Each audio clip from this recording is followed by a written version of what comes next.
नमस्कार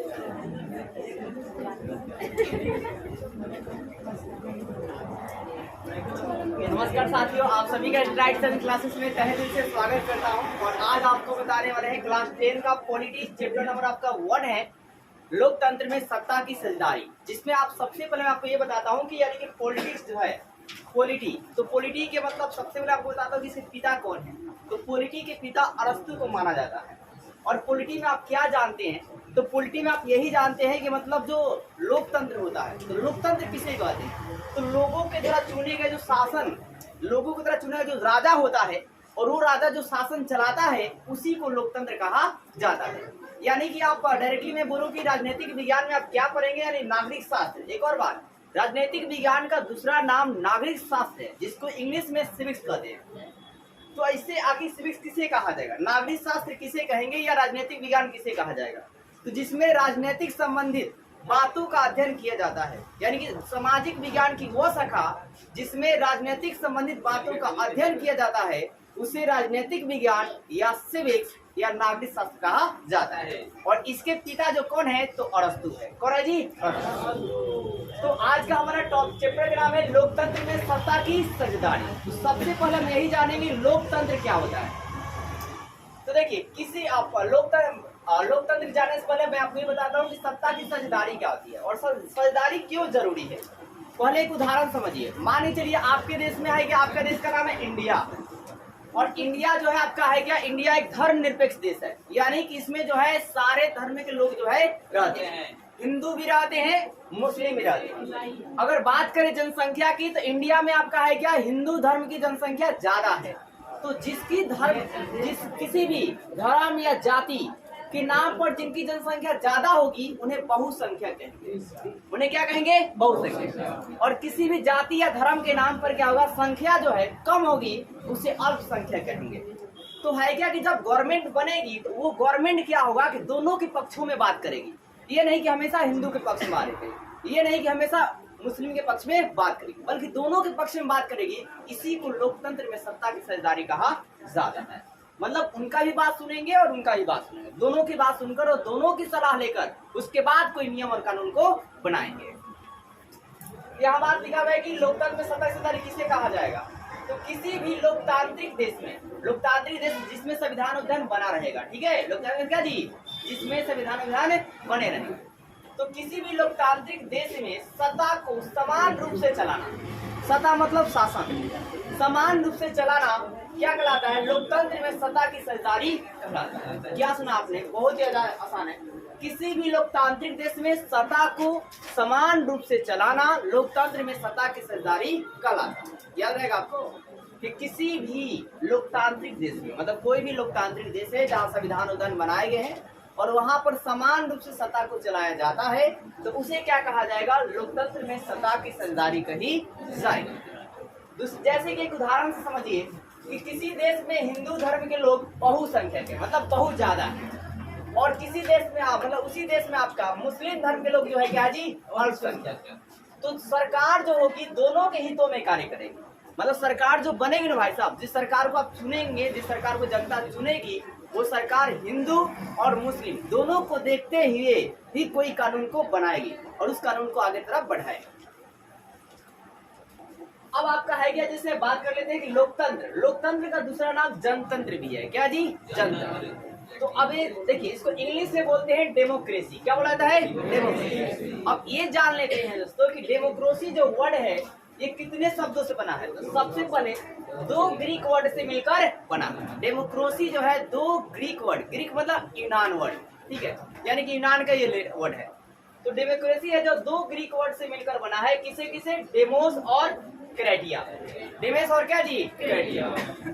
जिसे डेमोस का अर्थ होता है लोग या जनता, लोग या क्या जी? जनता। और क्रेटिया का अर्थ होता है शासन, यानी कि लोगों का शासन ही लोकतंत्र कहलाता है। शॉर्ट में जानिएगा, लोगों का शासन ही लोकतंत्र कहलाता है। क्या सुना आपने? लोगों का शासन ही लोकतंत्र कहलाता है। और आपको ये भी बता दूं कि लोकतंत्र में पूरी की पूरी पावर लोग के पास होती है, जनता के पास होती है।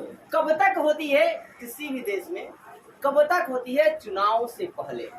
चुनाव से पहले हर एक बड़े आप देखेंगे राजा महाराजा जो होंगे वोट के लिए आपके पास प्रणाम करेंगे, ठीक है, लेकिन जैसे वोट भी जाएगा उसके बाद आप उन्हें 5 साल प्रणाम करेंगे मिनिमम, वो 1 दिन करेंगे उसके बाद आप करेंगे। इसीलिए एक टीचर मतलब कहा कि जब भी आप किसी को वोट दें तो पढ़े लिखे लोगों को ही दें, ताकि हमेशा इस तरह की समस्याओं को नहीं देखना पड़े।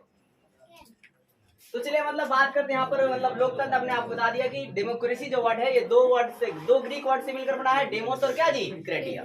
इसका मतलब क्या होता है कि मतलब डेमोस का मतलब होता है लोग और क्रेटिया का मतलब होता है यानी कि लोगों का शासन ही लोकतंत्र कहलाता है, जनता के शासन ही क्या कहलाता है, जनतंत्र कहलाता है।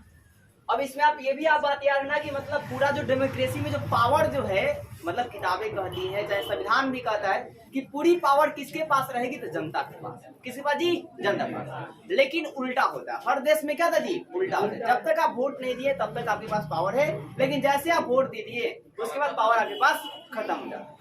आप वहां पर उनके पास जाकर गिराना पड़ेगा तभी जाकर कोई कामें जो है होगी, या रिश्वत देने पड़ेंगे तब जाकर जो है कामें होगी। यहाँ तक कि इंदिरा आवास को पास करवाने के लिए भी कम से कम 5,000 रुपया आपको देना पड़ेगा तभी जाकर आपको मतलब पास होंगे, और कभी कभी तो 20,000 भी देना पड़ेगा। और अगर आप नहीं देते हैं तो आपका पास भी नहीं किया जाएगा, आपकी लिस्ट से नाम को हटा दिया जाएगा, किसी उसके मतलब बता दिया जाएगा कि इसमें ये कमी है वो फलना ढीना, मतलब अनेकों प्रकार की कमियां निकाल दी जाएगी। और वही जब आप 5,000 देते हैं तो आपके मतलब पास कर दिए जाते हैं। तो ये है पॉलिटिक्स। तो पॉलिटिक्स को आपको ये एक और बात है, पॉलिटिक्स को आप जानिएगा बस इन्वॉल्व मत होइएगा, कि पॉलिटिक्स को जानना चाहिए, जानिएगा तो बचे रहिएगा बहुत सारी चीजों से, ठीक है, लेकिन उसमें आप इन्वॉल्व होइएगा ना तो उसमें या तो लाइफ बहुत ज्यादा बन जाएगी या तो बहुत ज्यादा बिगड़ जाएगी। 99% लोगों की लाइफ उसमें बिगड़ ही जाती है, 1% लड़कों की लाइफ उसमें बन जाती है, वो भी लड़के राजनेता बन जाते हैं तो बन जाती है। तो आपको पता है कि 100 लोग जब एंट्री मारेंगे चाहे 1000 लोग एंट्री मारेंगे तो 1000 लोग राजनेता थोड़ी ना बन सकते हैं, कोई एक ही बन सकता है, बाकी सारे क्या हो जाएंगे, बड़ खत्म कहानी। मतलब ना घर के रहेंगे ना, कहा जाता है ना घर के रहेंगे ना घाट के रहेंगे। तो देखिए एक बात करते हैं जो लोकतंत्र की सबसे बढ़िया वाला गुड वाला डिफिनेशन कौन दिए थे, तो अब्राहम लिंकन। कौन दिए थे जी, अब्राहम लिंकन दिए थे। कौन दिए थे, अब्राहम लिंकन। कौन दिए थे, तो लोकतंत्र का सबसे बेहतरीन या सर्वश्रेष्ठ डिफिनेशन कोई दिया तो किसने दिया जी, अब्राहम लिंकन। तो आइए जानते हैं कि लोकतंत्र का डिफिनेशन इन्होंने क्या दिया। और एक और बात, ये अमेरिका के 16वें प्रेसिडेंट है। अब्राहम लिंकन कौन है जी, अमेरिका के 16वें प्रेसिडेंट। आपसे ये भी कई बार एग्जाम में पूछा गया है, कॉम्पिटिटिव एग्जाम में और बोर्ड एग्जाम में, कि अब्राहम लिंकन अमेरिका के कौवा राष्ट्रपति रहे, तो कौन जी, 16वां राष्ट्रपति। और अभी कौन है भाई, जो बाइडेन। कौन है जी, जो बाइडेन। और जो बाइडेन कौवा है भाई साहब अमेरिका के 46वां राष्ट्रपति है। कौन है जी, 46वां राष्ट्रपति। अब बात करते हैं परिभाषा क्या दिया इन्होंने, तो जनता का एक वर्ड पर याद रखिएगा, क्या सुनाई दिया, जनता का, जनता के लिए। 2 वर्ड याद रहेगा, जनता का, जनता के लिए। क्या कहा इन्होंने, जनता का, जनता के लिए, जनता द्वारा। अब 3 लाइन को प्रैक्टिस कीजिए, जनता का, जनता के लिए, जनता द्वारा चुने गए शासन को, चुने गए क्या जी, शासन को लोकतंत्र कहा जाता है। मतलब है क्या कि जनता का मतलब आप सभी का, आपके लिए, आप सभी का, आपके लिए, आपके द्वारा चुने गए शासन क्या कहा जाएगा, लोकतंत्र कहा जाएगा। किसी भी मतलब लीडर, किसी वार्ड कमिश्नर को, चाहे मुखिया को, चाहे सरपंच को, किसी मतलब सीएम को, चाहे पीएम को या प्रेसिडेंट को अगर आप जब वोट देते हैं वो मतलब वोट जो है कौन देती है, आम जनता देती है। क्या देती जी, अब ये आम जनता जब देती है तो जनता वही बात कर रहे हैं आप कि जनता का, जनता के लिए, जनता का, जनता के लिए, जनता द्वारा चुने गए शासन को ही, चुने गए शासन को ही लोकतंत्र कहा जाता है। यानी कि आपका, आपके लिए, आपके द्वारा चुने गए शासन को लोकतंत्र कहा जाता है। इसको आप ऐसे भी रिवीजन करेंगे तो और ज्यादा बेहतर है।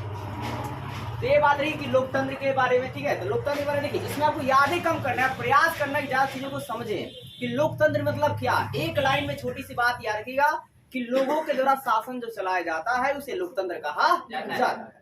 और लोकतंत्र जो वर्ड है ये दो मतलब लोकतंत्र को जनतंत्र भी कहते हैं, इसको इंग्लिश में डेमोक्रेसी कहा जाता है। ये 2 ग्रीक वर्ड से मिलकर बना हुआ है, एक डेमोस और एक क्रेटिया। डेमोस का अर्थ होता है क्या था जी, तो लोग, और क्रेटिया का मतलब होता है शासन, यानी कि लोगों का शासन लोकतंत्र कहलाता है।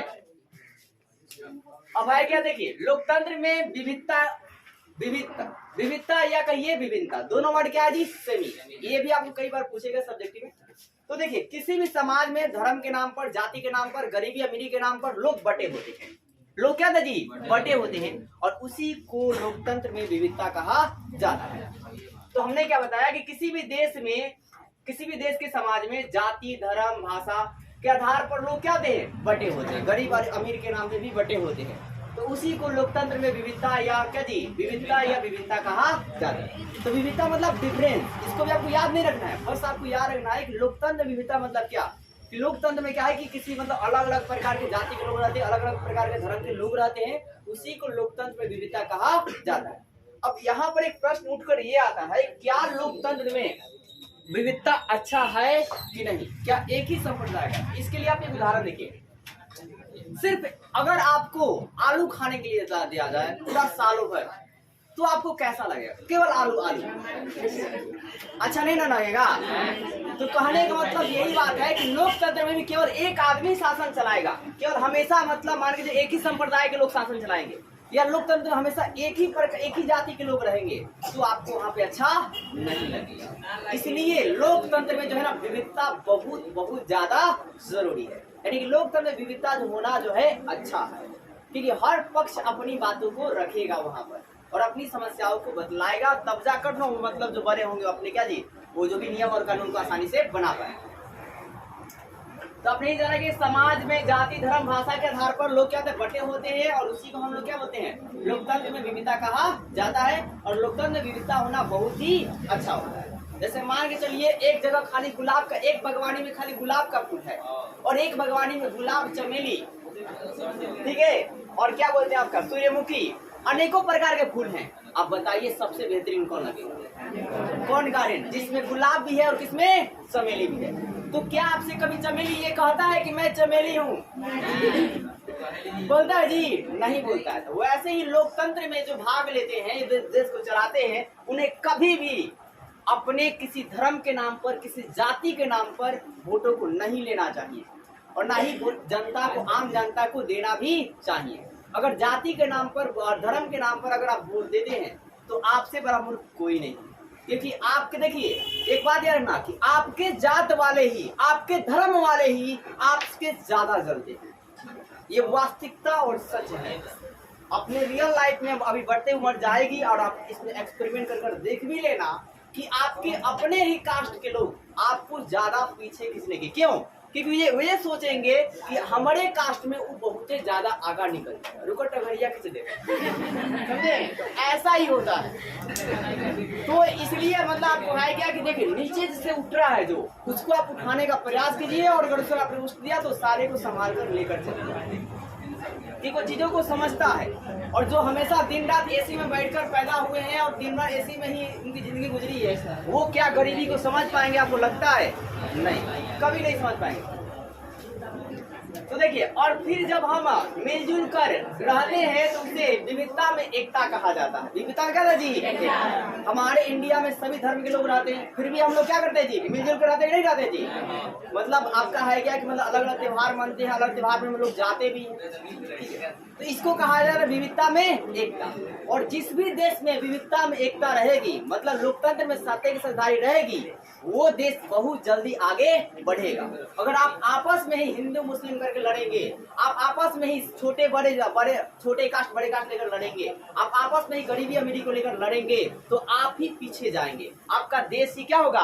पीछे जाएगा। इसलिए इन सभी से मतलब अलग होकर आपको है क्या? सत्ते में साझेदारी साझा करना चाहिए। अगर झगड़ा हो भी गया तो साझा करना चाहिए। साझा मतलब समझौता करना चाहिए, और समझौता कर आपको आगे बढ़ना चाहिए। कई देशों ने सत्ता में साझेदारी नहीं की, इसके वजह से उनकी स्थिति क्या है, कितनी खराब है, ये आपको अभी जस्ट पता चलेगा, थोड़ा देर। अब एक देखिए, मैंने आपको एक उदाहरण बताया था कि आलू प्याज मसाला तीनों एक साथ बनाइएगा ना, तो बहुत बेहतरीन लगेगा, अच्छा लगेगा खाने में। दूसरी तरफ लोकतंत्र में जो विविधता होती है, बहुत ही क्या है? अच्छा माना जाता है। अब यहाँ पर देखिए, सामाजिक विभाजन के कारण आखिर समाज हमारा क्यों बटा हुआ है? तो समाज बटा हुआ भाई साहब, जन्म के नाम पर, व्यक्तिगत विविधता के नाम पर, और व्यक्तिगत पसंद के नाम पर। समाज जो बटा है किसके कारण? तो जन्म के नाम पर।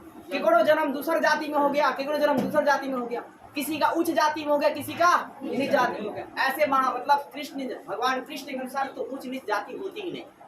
वास्तविकता सुनिएगा, उनके अनुसार यही होता है कि जो भी इंसान अगर युद्ध लड़ता है, किसी का रक्षा करता है, किसी का मदद करता है, तो क्षत्रिय कहलाएगा, चाहे वो किसी भी कास्ट, किसी भी संप्रदाय, किसी भी धर्म का हो। दूसरी बात, कोई भी इंसान अगर यज्ञ करवाता है, पूजा पाठ करवाता है, लोगों का भला के लिए करवाता है, तो हर इंसान ब्राह्मण कहलाएगा। तीसरी बात है कि अगर जो है कोई भी अगर व्यापार करता है और व्यापार के माध्यम से भी दूसरे का मदद करता है, तो वो वैश्य कहलाएगा। और चौथी बात, जो आपका है कि लोगों का सिर्फ सेवा करना चाहता है, मजदूरी करता है और सेवा करता है, तो उन्हें शूद्र कहा जाता है। लेकिन आपका है कि अलग अलग इतिहासकारों ने अलग अलग अपने लोग जो है पॉलिटिक्स से मतलब पॉलिटिक्स में इन्वॉल्व की तरफ, और उसको आपका है कि अनेकों तरह कहानियां बनाकर लोग सामने पेश किया कि ये ऊपर है, ये नीचे है, ये आगे है, ऐसे फलाना नहीं होता। इसी के संदर्भ में इस सब को तोड़ने के लिए ही बौद्ध धर्म और जैन धर्म की उत्पत्ति होती है। और जो लोग इस सारे कास्ट से मतलब हटकर बौद्ध धर्म जैन धर्म की तरफ जाते हैं, यकीन मानिए उसमें से 80% से ज्यादा लोग बौद्ध धर्म के अपनाने वाले या तो बड़े किसी सिविल सर्विस में है या तो बड़े बिजनेसमैन है। हाँ, जैन धर्म और बौद्ध, जैन अनुयायी और बौद्ध अनुयायी, मैक्सिमम जैन अनुयायी का अगर आप इंटरव्यू देखेंगे वो तो बहुत बड़े पैमाने पर है। वो ऋषि भी है, तो इसकी इतनी बड़ी स्टेटस है जिससे आप अंदाजा नहीं लगा सकते। तो यहाँ पर देखिए साफ है क्या कि देखो, जन्म की बात करते हैं तो जन्म जो है जाति को हो जाती है, धर्म में हो जाता है, भाषा में हो जाता है। अब ऐसा थोड़ी ना था कि मतलब अगर आप अंदर थे तो आपको नहीं हमको इस जन्म में जाना है, मतलब हमको इस जाति में जन्म लेना है, ऐसा होता है क्या? ऐसा होता तो हर कोई बोलता है हमको इसी जन्म इसी में जाना चाहिए, हमको इसी में ज्यादा वर्चस्व मिलता है। लेकिन नहीं, ईश्वर क्या करते हैं कि आपको इस तरह डिस्ट्रीब्यूट करते हैं ताकि आपको अपने भाग को दिखाना है, सारे को आपको अपने आप चमकाना है, दूसरा कोई आपको नहीं चमका सकता है। एक कहावत आप लोग याद रखना कि लड़कों को स्टार बनना चाहिए। स्टार का मतलब ये होता है कि वो अपने चमक से दूसरों को भी चमका दे, और लड़कियों को सोना बनना चाहिए, गोल्ड बनना चाहिए, ताकि उनकी कीमत कभी भी ना घटे, हमेशा बरकरार रहे।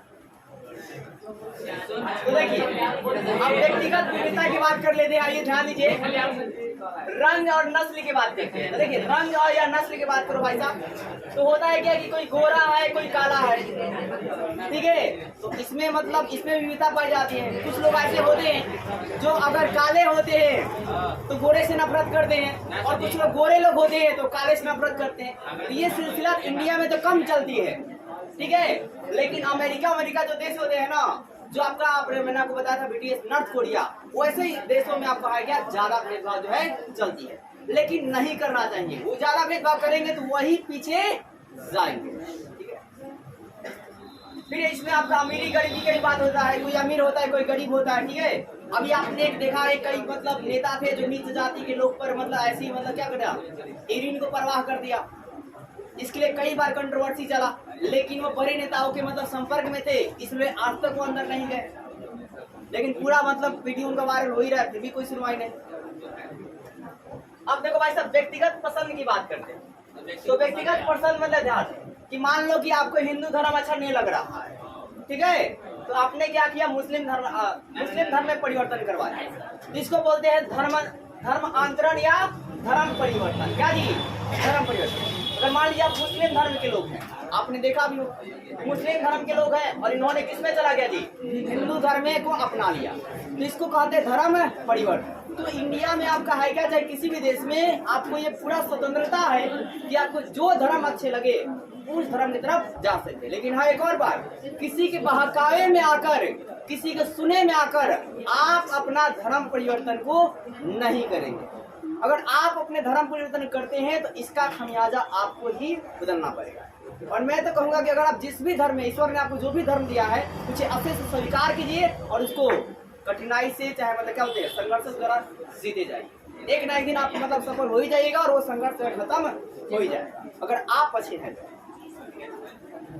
अब बात कर देखिए, तो ये सामाजिक विभाजन कारण क्या है, जन्म, व्यक्तिगत विविधता और क्या जी, व्यक्तिगत पसंद। जन्म, जाति, धर्म याद रख लीजिएगा, जाति धर्म के आधार पर होता है, ठीक है। व्यक्तिगत विविधता रंग और क्या जी, नस्ल होगा, और गरीबी, अमीरी, और व्यक्तिगत पसंद क्या रहेगा, धर्म परिवर्तन। अब सामाजिक विभाजन में जो है विभिन्न देशों में प्रभाव क्या पड़ा। जैसे देखो साहब, अमेरिका में क्या है, पहला बात इसमें गोले काले और क्या जी गोरे रंग में हमेशा क्या होती है, कंट्रोवर्सी जो है चलती रहती है। और इस काले और गोरे कंट्रोवर्सी जो खत्म जो है किसने किया, तो क्या नाम, मार्टिन लूथर किंग। किसने किया जी। तो अमेरिका में जो आपका है क्या, काले और गोरे रंग की जो कंट्रोवर्सी चल रही थी भाई साहब, काले लोग जो गोरे लोग जो काले लोग से चल रहे थे, आपने गांधी जी के साथ में सुना था कि मणिसवर्ग में कांड हुआ था कि मतलब वो हालांकि मतलब सांवले कलर के थे और वो फर्स्ट एसी का उनका टिकट भी था, फिर भी वो मतलब पिरियोडिया से जब वो जा रहे थे और वकालत करने के लिए, तो उनको मणिसवर्ग स्टेशन पर क्या कर दिया, गोरे लोगों ने टांग कर बाहर फेंक दिया। तो भाई साहब उन्होंने क्या किया, उन्होंने देखो वो भी मतलब क्या अहिंसावादी थे, लेकिन उन्होंने अपने पॉलिटिक्स के दम पर ही, अपने मतलब पढ़ाई के दम पर ही उसने कहा, उसने सोच लिया कि मेरे साथ तो हो गया लेकिन दूसरे के साथ ऐसा नहीं होना चाहिए। लेकिन आज के कुछ लोग क्या करते हैं कि हमारे साथ गलत हुआ तो हमारे साथ गलत हो गया तो हम बदला लेकर छोड़ेंगे, हम अपना बदला लेकर छोड़ेंगे। तो ऐसा नहीं है, अपने मोटिव को सोचिए, मोटिव जो है ना उसको हटाइए और दूसरे का भला करने का सोचिए, आपका भला हमेशा ऑटोमेटिक होते जाएगा। थोड़ा थोड़ा भी कीजिएगा तो होते जाएगा। अभी नहीं भाई साहब, थोड़ा पैसा वैसा आने लगा तब भला करना, अभी भला करोगे तो वो भी खाली हो जाएगा। तो देखो पूछा जाता है ना कि अमेरिका का गांधी किसे कहते हैं, तो मार्टिन लूथर किंग को कहते हैं। आखिर क्यों कहते हैं साहब, क्योंकि अमेरिका में रंग भेद को क्या किए जी, समाप्त। अमेरिका में रंग भेद को क्या किए, समाप्त। आपसे पूछ लिया जाएगा कि अमेरिका में रंग भेद को किसने समाप्त किया, तो मार्टिन लूथर किंग। और अमेरिका के गांधी किसे कहते हैं, तो मार्टिन लूथर किंग। अब दूसरी बात नीदरलैंड और आयरलैंड की बात करते हैं। तो नीदरलैंड और आयरलैंड में भाई साहब दो समुदाय के लोग रहते हैं, एक कैथोलिक और एक प्रोटेस्टेंट। और कैथोलिक वर्ग और प्रोटेस्टेंट वर्ग दोनों में हमेशा कंट्रोवर्सी चलती है। कहाँ कंट्रोवर्सी चलती है, तो जो कैथोलिक वर्ग है वो भाई साहब पुअर है, वो क्या जी पुअर, और जो आपका प्रोटेस्टेंट वर्ग है वो क्या जी रिच। और हमेशा यहाँ पर अमीर लोग जो है वो गरीब लोगों का जी सताते हैं, अपने पावर को दिखलाते हैं, अपने बच्चों से क्या करते हैं। एक साइड सुनिएगा, अभी और है भाई, थोड़ा सा टॉपिक तराशिए खुद को इस कदर कि जहां में पाने वालों की नाज हो और खोने वाले को अफसोस है।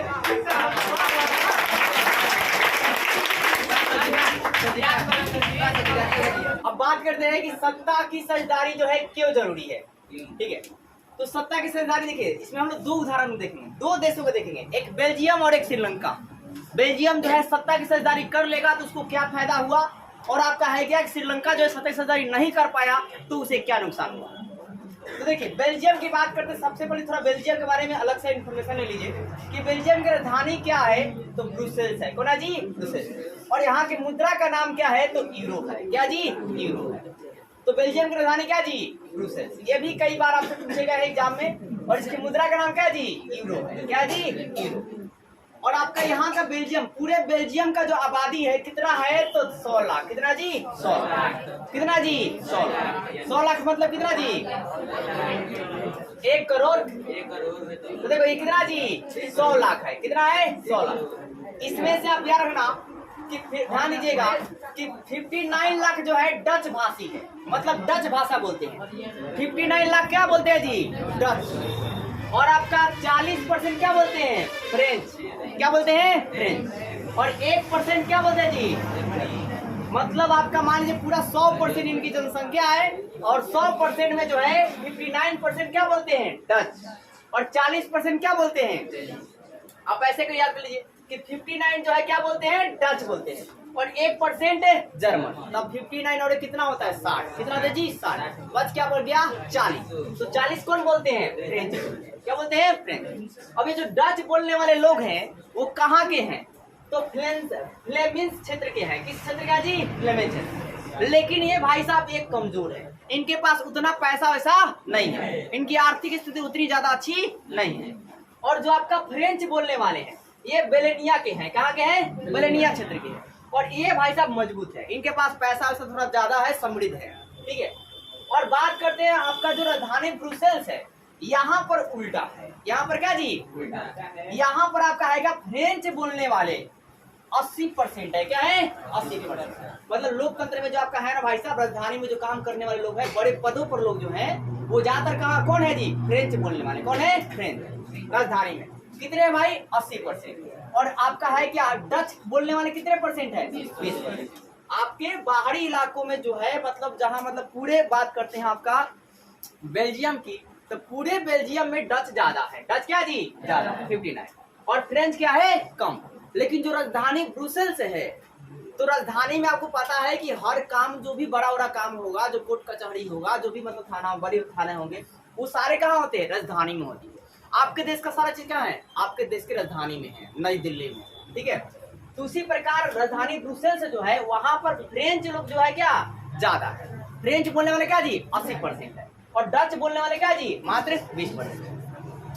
अब इसके कारण क्या होता है कि राजधानी में पूरा तनाव बना रहता है कि जो भी नियम कानून बनता है वो आपका है क्या फ्रेंच के पक्ष में बनता है, डच के पक्ष में नहीं बनता है। वो कहते हैं कि हम बहुसंख्यक है फिर भी हमारी मतलब कोई मतलब क्या जी कदर नहीं है। तो ऐसे में आपका है क्या कि मतलब वहां की जो सरकार थी थोड़ा समझदार थी, उसने 1970 से लेकर 93 के बीच में अपने संविधान को 4 बार मॉडिफाई किया। कितने बार मॉडिफाई किया 4 बार उसमें संशोधन किया, ताकि जो अल्पसंख्यक है और जो बहुसंख्यक है उनके बीच तनाव जो है ज्यादा नहीं रहेगा। क्योंकि तनाव अगर होगा तो वो खुद ही पीछे जाएंगे, वो इस बात को जानते थे। फिर उन्होंने केंद्र सरकार में आपका है क्या कि डच और फ्रेंच बोलने वाले, डच बोलने वाले का जी फ्रेंच बोलने वाले मंत्री जो है दोनों की सहमति से कानून बनाया। कि जो डच बोलने वाले मंत्री हैं और जो फ्रेंच बोलने वाले मंत्री है, उन दोनों मंत्रियों को सहमति लेकर क्या किया उन्होंने कानून को बनाया, ताकि जो कंट्रोवर्सी है वो कंट्रोवर्सी न हो, तनाव ज्यादातर न रहे।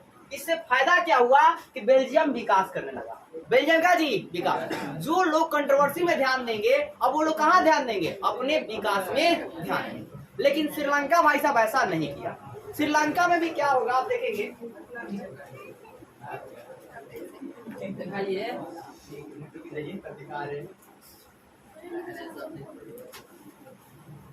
पड़ोसी देश है, ठीक है ना, ये भी भारत का पड़ोसी देश है। तो श्रीलंका की राजधानी क्या जी कोलंबो है, क्या है कोलंबो। और आपका है क्या कि इसकी मुद्रा का नाम क्या जी श्रीलंकाई रुपया, क्या है श्रीलंकाई रुपया। अब बात करते हैं कैसा देश है, तो भाई साहब ये आपका है क्या द्वीपीय देश है। कैसा देश है जी द्वीपीय देश। अगर आप मैप में देखेंगे ना तो देखिए ये पानी में लटका हुआ है, ये सब पानी पानी है, ठीक है ना। इंडिया के नीचे से आपका लटका हुआ है, पूरे तरह से क्या पानी से घिरा हुआ है, इसलिए इसको द्वीपीय देश कहा जाता है। मतलब कोई भी देश अगर चारों तरफ से पानी से घिरा होगा तो उसे द्वीपीय देश कहेंगे। क्या बोलेंगे द्वीपीय देश। तो देखिए यहाँ की आबादी कितना है जी 2 करोड़। कितना है जी 2 करोड़। यहाँ की आबादी कितनी है 2 करोड़। और एक और बात, बेल्जियम की जो आबादी है ना अब यार है ना हरियाणा के आबादी के बराबर है। और श्रीलंका की आबादी लगभग राजस्थान की आबादी के बराबर है। अब देखिए आपका है क्या कि ये जो श्रीलंका जो है ना, ये आपका है क्या कि यहाँ पर सिंहली बोलने वाले, एक और बात सुनिए, पहले आपको सिंहली और तमिल बताता हूँ। जो श्रीलंका के मूल निवासी है वो सिंहली है। वो कौन है सिंहली। और जब आपका है क्या कि जब आपके देश का विभाजन हुआ था तो इंडिया से कई लोग जो है पलायन करके तमिल में चले गए, और कुछ बंधुआ मजदूर बन के भी गए। तो आपका है क्या कि सिंहली जो बोलने वाले हैं वो 74% है। क्या जी 74%। और जो तमिल लोग है कितने जी 8%। और इसमें आपका है क्या ये हिंदू धर्म को मानते हैं। किस धर्म को मानते हैं जी हिंदू धर्म को। और जो सिंहली बोलने वाले बौद्ध धर्म को मानते हैं। किस धर्म को मानते हैं बौद्ध धर्म। अब ऐसे में यहाँ पर आप एक और बात देख ना कि जो मूल तमिल है जो पहले से ही आपके श्रीलंका में है, ठीक है, वो कितने हैं भाई 13%। और जो भारतीय तमिल हैं वो कितने हैं 5%। 13 5 कितना हो गया टोटल 18%। यानी तमिल की संख्या कितने हो गए जी 18%। और आपका है क्या ये जो भारतीय तमिल जो 5% है वो कैसे गए हैं तो बंधुआ मजदूर बनकर गए हैं। कैसे गए हैं जी बंधुआ मजदूर। एक बार फिर से सुनिए, हमने आपको बताया श्रीलंका की राजधानी कोलंबो है, पैसा का नाम है यहाँ का श्रीलंका रुपया। और यहाँ पर ये एक कैसा देश है तो एक द्वीपीय देश है। आबादी कितना है तो 2 करोड़। फिर बात करें यहाँ पर कौन कौन लोग रहते हैं तो सिंहली और तमिल। सिंहली कितने रहते हैं तो 74 और तमिल कितने रहते तो 18। सिंहली किस धर्म को मानते हैं बौद्ध धर्म को, और तमिल किस धर्म को मानते हैं हिंदू धर्म को। फिर जो आपका मूल तमिल थे इस 18 में से मूल तमिल कितने थे 13 जो श्रीलंका में रहते थे। और जो पलायन करके इंडिया से गए थे वो कितने थे जी 5%। वो कैसे गए थे तो बंधुआ मजदूर बनकर गए। अब जो अन्य बच रहे हैं वो कौन है ईसाई। ये कितने परसेंट है जी 7%। और ये दोनों भाषाओं को, दोनों धर्मों को जो है मानते हैं। कोई हिंदू धर्म को ही मानता है और कोई बौद्ध धर्म को भी मानता है। अब ऐसे में आपका हुआ क्या कि देखिए श्रीलंका, देखिए हमारा देश आजाद कब हुआ? 1947 में। उसके जस्ट एक साल बाद श्रीलंका आजाद हुआ 1948। मतलब श्रीलंका को स्वतंत्रता कब मिली? 1948। और यह यहाँ पर जो है सिंगली का वर्चस्व है, क्योंकि यहाँ सिंगली क्या है? बहुसंख्यक है। सिंगली क्या जी? बहुसंख्यक है। तो यह तमिल को अनेकों प्रकार के नियम कानून को अपना थोपते रहते हैं। फिर सरकारी स्कूल जो है तो उसमें बोलते हैं कि ज्यादा जो छूट मिलेगा वो सिंगली को मिलेगा, तमिल को नहीं मिलेगा। अगर आपको सरकारी जॉब चाहिए तो सरकारी जॉब में भी सिंगली को मिलेगी, तमिल को उतनी जॉब जो है नहीं मिलेगी। छोटे जॉब मिलेगी, बड़े बद जॉब जो है नहीं मिलेगी। अंग्रेजों की तरह नियम कानून इन्होंने बना रखे। तो ऐसे में 1956 में क्या हुआ आपका कि सिंगली भाषा को राष्ट्रभाषा का दर्जा दिया गया। अब देखिए जिस देश में आपका है क्या सिंगली भी लोग रहते हैं और तमिल के भी लोग रहते हैं, और उस देश में केवल सिंगली भाषा राष्ट्रभाषा को बनाइएगा तो कंट्रोवर्सी पूरा होगा ही, हिंसात्मक झगड़ा होगा ही। आपके देश में ही अगर राष्ट्रभाषा हिंदी बना दिया जाए तो पूरा का पूरा हिंसा होने लगेगा और ज्यादा मारकाट होने लगेंगे। इसलिए आपके देश का आज तक, हमारे देश का राष्ट्रभाषा नहीं बल्कि राजभाषा है। क्या जी? राजभाषा। मतलब हर एक राज्य अपने अनुसार अपने भाषा को लेकर चलाएगी। अगर आप हिंदी मतलब बिहार में रहते हैं तो अगर आप बिहारी भी बोलते हैं तो कोई दिक्कत नहीं है, आप हिंदी बोलते हैं तो भी कोई दिक्कत नहीं है। अगर आप तमिल के में हैं तो आप तमिल बोलते हैं, मतलब तमिल की सरकार अपने अनुसार तमिल जो है चालू करेगी, तमिल में बातें करेगी। ये नहीं कि वहां पर अपने हिंदी में बात करेगी। जहाँ की जनता जिस भाषा में समझ जाए उस भाषा में वो काम करेगी। इसलिए राजभाषा बनाया गया, राष्ट्रभाषा नहीं। और लगभग आपका राष्ट्रीय मतलब है क्या 17 भाषाओं को मान्यता दिया गया लगभग आपके देश में। अब देखिए हमने बताया श्रीलंका जो है स्वतंत्रता कब हुआ जी? 1948 में। और यहाँ सिंगली का क्या था जी? वर्चस्व था, मतलब पावर में ज्यादा था। हमारे 1956 में सिंगली को क्या किया गया? आपसे पूछ लिया जाएगा कि सिंगली को आपका राष्ट्रभाषा कब बनाएगा जी? राष्ट्रभाषा दर्जा कब दिया गया? 1956 में। फिर सरकारी नौकरी और स्कूल में भी छूट जो किसको मिलता था? तो सिंगली को ही मिलता था, तमिल वाले को ज्यादातर छूट नहीं मिलती। अब ऐसे में एक और बात कि बौद्ध धर्मों का बहुत ज्यादा क्या दिया गया? संरक्षण दिया गया, लेकिन हिंदू धर्म का संरक्षण वहां पे नहीं दिया गया। मूर्ति वूर्ति जो था वो सब तोड़ना होना चालू कर दिया। तो तमिल वाले बहुत ज्यादा नाराज हुए। अब बहुत ज्यादा हिंसा सह नहीं सकते, ऑलरेडी इनकी मतलब थोड़ा पावर ज्यादा है इंडिया में, ठीक है। तो ऐसे में इन्होंने कई बार जो है ना अपने इंडियन गवर्नमेंट से कई बार दरखास्त भी दिया, भाई देखो यहाँ मेरे को दिक्कत हो रही है, मेरे हेल्प के लिए भेजो। तो कई बार इंडियन गवर्नमेंट ने अपने खुफिया विभाग की तरफ से अपनी कई बार पुलिस फोर्स भी भेजी भी। लेकिन हमेशा देखिए आपको पता है ना कि हर एक इलाके में मतलब क्या है ना कि हर इलाके में कोई शेर अपना ही होता है, मतलब वो अपने इलाका का वही शेर है, दूसरा कोई वहां जाकर बन नहीं सकता है। तो वहां पर बात वही हुआ कि वहां देखो उस इलाका जो थी पहाड़ी इलाका जो था, जो मतलब घास वाला इलाका था, जो मतलब झाड़ी वाला इलाका था, तो वहां की पुलिस उसे 80 से जानती थी कि किस तरह क्या करना है। लेकिन यहाँ जो पुलिस गई थी उसको ये चीजें जानकारी नहीं थी। तो ऐसे में कई जो पुलिस इंडिया की थी आपके मारी भी गए, सारे मारे भी गए और कुछ पकड़े भी गए। और पकड़े गए तो और ज्यादा कंट्रोवर्सी हुआ देश से लेकर, श्रीलंका को लेकर और इंडिया में आपका लेकर। फिर अपने मतलब सेना, इंडियन गवर्नमेंट ने अपने सेना को वापस जो है बुला लिया। थोड़ा बहुत कंट्रोवर्सी शांत हुआ, लेकिन फिर भी आपका है क्या कि वहाँ के जो तमिल लोग थे उन्होंने नाराज होकर तमिल के राजभाषा बनाने का बहुत ज्यादा डिमांड किया कि तमिल को भी राजभाषा, राष्ट्रभाषा मत बनाइए, कम से कम राजभाषा जो है बना दीजिए कि जिस इलाके में हम रहते हैं उसका कम से कम भला जो है हो सके। तो पर सरकार ने इनको मांग को क्या कर दिया? ठुकरा दिया। सरकार इनकी मांग को नहीं माना। तो तमिलों ने क्या किया कि जो उग्र होते हैं, ठीक है, जो रूढ़िवादी टाइप के होते हैं, उन्होंने एक संगठन बनाया। उस संगठन का नाम क्या था? लिट्टे। ये कई बार कॉम्पिटिटिव एग्जाम में पूछा गया है कि लिट्टे किनका संगठन है? तो तमिल का संगठन है। किसका जी? तमिल का। अब जिसमें लिट्टे का फुल फॉर्म क्या होता है? तैयार कीजिएगा, लिबरेशन, क्या जी? लिबरेशन और क्या जी? Tigers of Tamil Eelam. तो क्या है? लिबरेशन तमिल ऑफ क्या जी? Liberation tigers of Tamil Eelam. यह रहेगा आपको, liberation tigers of Tamil Eelam. ये मतलब लिटे का आपका फुल फॉर्म था। आपसे ये पूछ लीजिएगा, बार बार पूछा जाएगा लिटे का फुल फॉर्म भी क्या होता है, आपको बता मतलब कॉम्पिटिटिव एग्जामों में। और साथ ही ये भी पूछा जाएगा लिटे जो है किसका संगठन था? तो उग्र तमिलों का। किसका था जी? उग्र तमिलों का संगठन था। इन्होंने दोनों समुदाय के तरफ से टकराव बहुत ज्यादा हो गया। अभी जब संगठन बन जाता है तो अब लड़ाई झगड़ा स्टार्ट होना चालू है। तो इस तरह आपका हुआ क्या कि श्रीलंका में गृह युद्ध छिड़ गया। अब किसी भी देश में जब गृह युद्ध होता है ना तो उसी के नुकसान होती है। कुछ उधर की जनता मारी जाएगी, कुछ इधर की जनता मारी जाएगी, लेकिन उसी देश की तो मारे जाएंगे। कुछ उधर के सेना मारी जाएगी, उधर की तो सेना है नहीं। ये क्या एक संगठन है, ठीक है। तो संगठन जो है छिप छिप कर बहुत ज्यादा जो है श्रीलंका को क्षति जो है, श्रीलंका में जो सिंगली लोग थे उनका बहुत ज्यादा क्षति पहुंचा दी। थोड़ी सी थी लेकिन पावर ज्यादा था। तो ऐसे में हुआ क्या, अंततः देश का विकास क्या हुआ, रुक गया। लड़ाई झगड़ा में ये लोग क्या हुए, मतलब सिमट गए।